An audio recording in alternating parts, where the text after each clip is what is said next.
Europe లో భారతీయులకు free education. మరిన్ని వివరాలకు విదేశ్ కన్సల్ట్ 9676502888. ప్రీవియస్ వీడియోలో మీరు ఒక బెస్ట్ ఎగ్జాంపుల్ తీసుకొచ్చి చెప్పారు. దేవుడు అంటే మనం ఏదైనా కోరికలు కోరుకుంటే మనకి ఏ విధంగా అయితే తిరిగి రిటర్న్ ఇస్తారో, అంటే మనం శాసిస్తే చాలు అదే జరిగితే అండ్ అందులో ఒక నరేటివ్ పాయింట్ ఒకటి చెప్పారు. ఫర్ ఎగ్జాంపుల్ మనం కనుక హోటల్ అక్కడికి వెళ్ళి తినటానికని వెళ్తే ఆర్డర్ ఇస్తే చాలా అది ఆటోమేటిక్ మనకి ఏ విధంగా అయితే వస్తుందో మనం అడగాలి, తిరిగి వస్తుంది. ఎస్, ఆ పాయింట్ని చెప్పారు మీరు. 551వ మనీ మంత్ర వీడియో. ఈ వీడియోలో ఏం చెప్తున్నారు? ఒక నూతన వరవడితో జీవితాన్ని ముందుకు సాగించాలన్నప్పుడు మీరు తెగింపుకి సిద్ధం కండి. ఓకేనా? అది యూత్కు ఎక్సలెంట్ సందేశం. ఇది ముఖ్యంగా ఏంటంటే ఏం చేయాలని తెలుసుకునే స్థితిలో ఎంతోమంది ఉన్నారు ఈరోజు. ఓకేనా? ఏం చేయాలని తెలుసుకునే స్థితిలో చాలామంది ఉన్నారు. అంటే జీవితానికి ఒక మీనింగ్ లేదు. అలాగని చెప్పేసి అవి ఇప్పుడు వాళ్ళకి ఏం కోరిక ఉంటుందంటే ఒక స్టడీ అయిపోయిందండి. ఒక స్టడీ అయిపోయిన తర్వాత ఏమంటే వాటి నెక్స్ట్ అనగానే జాబ్ అంటాడు. అర్థమైందా? వాటి నెక్స్ట్ అనగానే జాబ్ కోసం సెర్చ్ చేస్తున్నానండి, ఏదో జాబ్లో ఎతకాలి. అంతేనా లైఫ్? అంతేనా లైఫ్? అది కాదు కదా. జాబ్ కాగానే ఏంటి పెళ్ళి అంటారు. మళ్ళీ పెళ్ళి అనగానే అది స్టార్ట్ అయిపోతుంది. నేను ఇంతకుముందు కూడా దీని మీద ఎక్సలెంట్ వీడియో చేశాను. ఒక పల్లెటూరు వ్యక్తి జాబ్ కోసం వచ్చాడు, జాబ్ అయిపోయింది, పెళ్ళి అయిపోయింది. వాడి లైఫ్ ఎలా ఉంటుంది? ఒక బాగా డబ్బున్న కుర్రాడు సిటీకి వచ్చాడు, ఏదో జాబ్ చూసుకున్నాడు, లేదంటే ఒక వ్యాపారం పెట్టాడు, పెళ్ళి చేసుకున్నాడు. తర్వాత వీడి లైఫ్ ఏంటి? వీళ్ళిద్దరికి what is the difference between అనేది మనం దాన్ని ఎంత చక్కగా చెప్పాం. కాబట్టి ఇక్కడ ఏమంటున్నామంటే మీ యొక్క లైఫ్కి ఒక ఛాలెంజింగ్గా ఒక తెగింపు అనేది మీకు రావాలి. అది వచ్చినప్పుడు ఎందుకోసం రావాలి? నూతన ఒరవడిగా మీ యొక్క జీవితాన్ని సృష్టిస్తున్నారు మీరు. అర్థమైందా? కొత్తగా మీ జీవితాన్ని సృష్టించుకుంటున్నారు. ఆ కొత్త జీవితాన్ని సృష్టించుకునే ప్రయత్నంలో మీకు తెగింపు వచ్చినప్పుడు మాత్రమే అవన్నీ సాధ్యమవుతాయి. మనకేంటంటే చాలా సెంటిమెంట్లు ఉంటాయి మనకి. అంటే అది నేను ఊరు వదిలిపెట్టి వెళ్ళాను. ఒకటి ఫస్ట్ సెంటిమెంట్ అది. నేను ఊరు వదిలిపెట్టి వెళ్ళాను. వెళ్తే అక్కడ ఇలా ఉంటుందో నాకు తెలియదు. ఓకేనా? కాబట్టి నేను ఇక్కడనే సేఫ్గా ఇదే పని చేసుకొని ఇలాగే ఉంటాను. ఎందుకంటే కొన్ని కుల వృత్తులు ఉంటాయి, ఇది చేసుకొని నేను హ్యాపీగా ఉండొచ్చు. అక్కడ వెళ్ళి నేను ఎందుకు రిస్క్ చేయాలి? ఓకేనా? కంఫర్ట్. అయితే ఇక్కడ ఏమవుతుందంటే ప్రతి 10 సంవత్సరాలకి కొన్ని మారిపోతుంటాయి. ఇప్పుడున్న బిజినెస్ ఇంకో 10 సంవత్సరాల తర్వాత ఉండదు. ఓకేనా? ఒకే బిజినెస్ లాంగ్ రన్లో ఉండదు. కాబట్టి 10 సంవత్సరాలకు దాని రూపురేఖలు మారిపోతాయి. ఇంకో 10 సంవత్సరాలకి ఇంకో కొత్తదనం అనేది వస్తుంది. ఇప్పుడు నువ్వు ఏదైతే ఎంచుకున్నావో దానికి నువ్వు ఫిక్స్ అయి ఉన్నప్పుడు నువ్వు కొత్తదనాన్ని ఎలా సంతరించుకుంటావు? దాన్ని ఎలా అందుకోగలుగుతావు?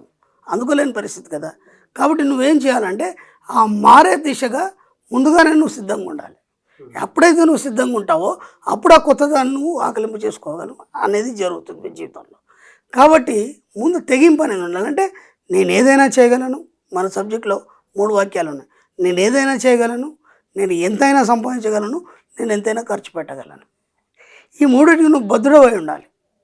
ఈ మూడింటికి భద్రుడైనప్పుడు ఏమవుతుందంటే నువ్వు ఎక్కడికి వెళ్ళినా సరే సంపాదించేస్తావు. అంటే నువ్వు ఏదైనా చేయగలుగుతావు. ఇది అని ఫిక్స్ కావాల్సిన అవసరం లేదు. నేను ఇదే పని చేస్తాను, ఇలాగే చేస్తాను కాదు. ఎందుకంటే నీ జీవితాన్ని కొత్త సృష్టించుకునే విధానంలో నీకేమవుతుందంటే కొత్త కొత్త ఆలోచనలు రావడం మొదలవుతుంది. ఆ ఆలోచనలు మీరు అందుకోవాలన్నప్పుడు ఏం చేయాలంటే ముందు తెగింపు కావాలి. ఎందుకంటే నేను ఇలాగే ఉంటా అంటే నువ్వు దాన్ని అందుకోలేవు కదా. కాబట్టి ఆ మైండ్లోంచి తీసేసి నువ్వు ముందుకు అడిగేసినప్పుడు మాత్రం దాన్ని అందుకోగలుగుతావు. ఆ తర్వాత ఏమన్నావు? ఎంతైనా సంపాదించగలను. నువ్వు ఎన్ని క్రియేట్ చేస్తావు అనేది నాకు సంబంధం లేదు. నీకు నువ్వే క్రియేట్ చేసుకోవాలి. నీకంటూ ఎవడు భోజనం కలిపి పెట్టాడు. ఎందుకంటే అన్నీ మనమే తయారు చేసుకోవాలి. ఎందుకు తయారు చేసుకోవాలా? నీ క్రియేషన్ ఏదైతుందో దాన్ని విశ్వానికి తెలిపినప్పుడు దానికి సరిపడే అవకాశాలు నీకు ఇస్తుంది. కాబట్టి నువ్వు క్రియేట్ చేయనంత మటుకు అది ఇవ్వదు. అర్థమైందా? నువ్వు క్రియేట్ చేయనంత మటుకి అది ఇవ్వదు. ఇవ్వనప్పుడు ఏమైపోతుంది? నువ్వు స్తబ్దంగా ఉంటావు. అందుకోసం నువ్వు క్రియేట్ చేసుకోవాలి.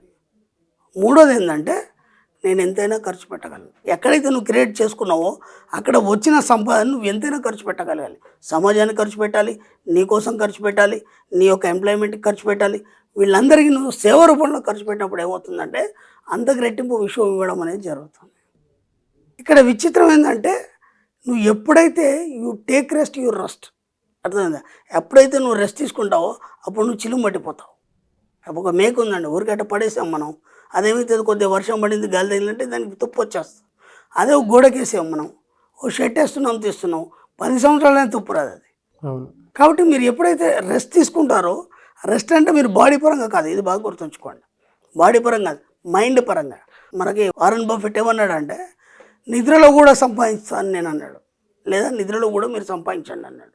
నిద్రలో ఎలా సంపాదిస్తారు? పడుకున్నప్పుడు ఏం సంపాదించలేరు కదా. మన సబ్జెక్ట్లో మనం ఏం చెప్తామంటే మీకు కావాల్సిన సంపాదన కానీ మీ కోరికలు కానీ ఎవరైనా సరే నిద్రలోకి జారే ముందు చెప్పండి అని అన్నాం.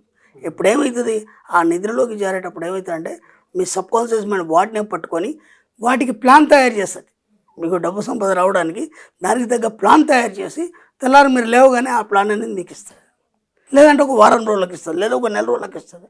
కాబట్టి మీరు నిరంతరం ఏం చేయాలంటే మైండ్కి రెస్ట్ ఇవ్వకుండా డబ్బు సంపద ఐశ్వర్యం పట్ల ఎరుక కలిగి ఉండి నిరంతరం వాటి పట్ల ఆలోచనలు ఎప్పుడైతే కలిగి ఉంటారో అప్పుడు మీరు రెస్ట్ తీసుకోనట్టు. మీరేం చేస్తున్నారంటే ఇవాళ ఆఫీస్కి పోయి చేశాను, లేదంటే ఏదో కాలేజీ పోయి చేశాను, బాగా అలసిపోయాను, కాసేపు టీవీ చూసామో ఏదో తిన్నామో పడుకున్నామో అయిపోయింది. ఆ పడుకునే ముందు చేయండి. కనీసం మీ యొక్క లైఫ్లో ఏం కావాలి, మీ గోల్స్ ఏమున్నాయి, మీ ఆలోచనలు ఏమున్నాయి, ఎంతైనా ఏదైనా చేయగలను, ఎంతైనా సంపాదించగలను, ఎంతైనా ఖర్చు పెట్టగలను. ఈ 3 మీ మైండ్లో పెట్టుకొని వీటి కోసం ఎలాంటి ఆలోచనలు చేస్తే మీరు ఆ స్థాయికి వెళ్తారు. మీరు ఏ పని చేస్తున్నా సరే ఈ 3 మీకు ఎప్పటికి గుర్తు రావాలి, ఈ 3 వాక్యాలు. అప్పుడు ఏమవుతుందంటే మీ మైండ్ ఎప్పుడు ఎలర్ట్గా ఉండి వాటి వైపు మాత్రమే ఆలోచిస్తుంది.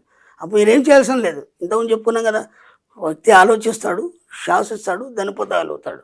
మీ ఆలోచనల ద్వారా మీ కోరికలుగా మార్చుకోండి. మీ ఆలోచనని ఆటోమేటిక్గా మీరు కోరుకునే అన్ని సిద్ధమవుతాయి మీ దగ్గరికి. దానికోసం ముందు ఏం కావాలి, తెగింపు కావాలి.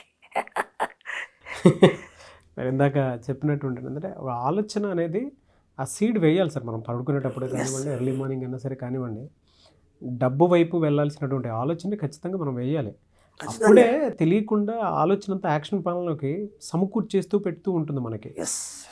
ఏదో అంటారు కదా సార్, ఒక విత్తనం ఒక చోట వేసుకుంటూ వెళ్ళిపోతా ఉంటే ఆటోమేటిక్గా పెరిగిపోయి చెట్ల అడవిలానే తయారైపోద్ది అని చెప్పేసి అంటూ ఉంటారు. అట్లా anyways thank you so much doctor Shiya Chiranta Krishnaswamy గారు. Thank you sir.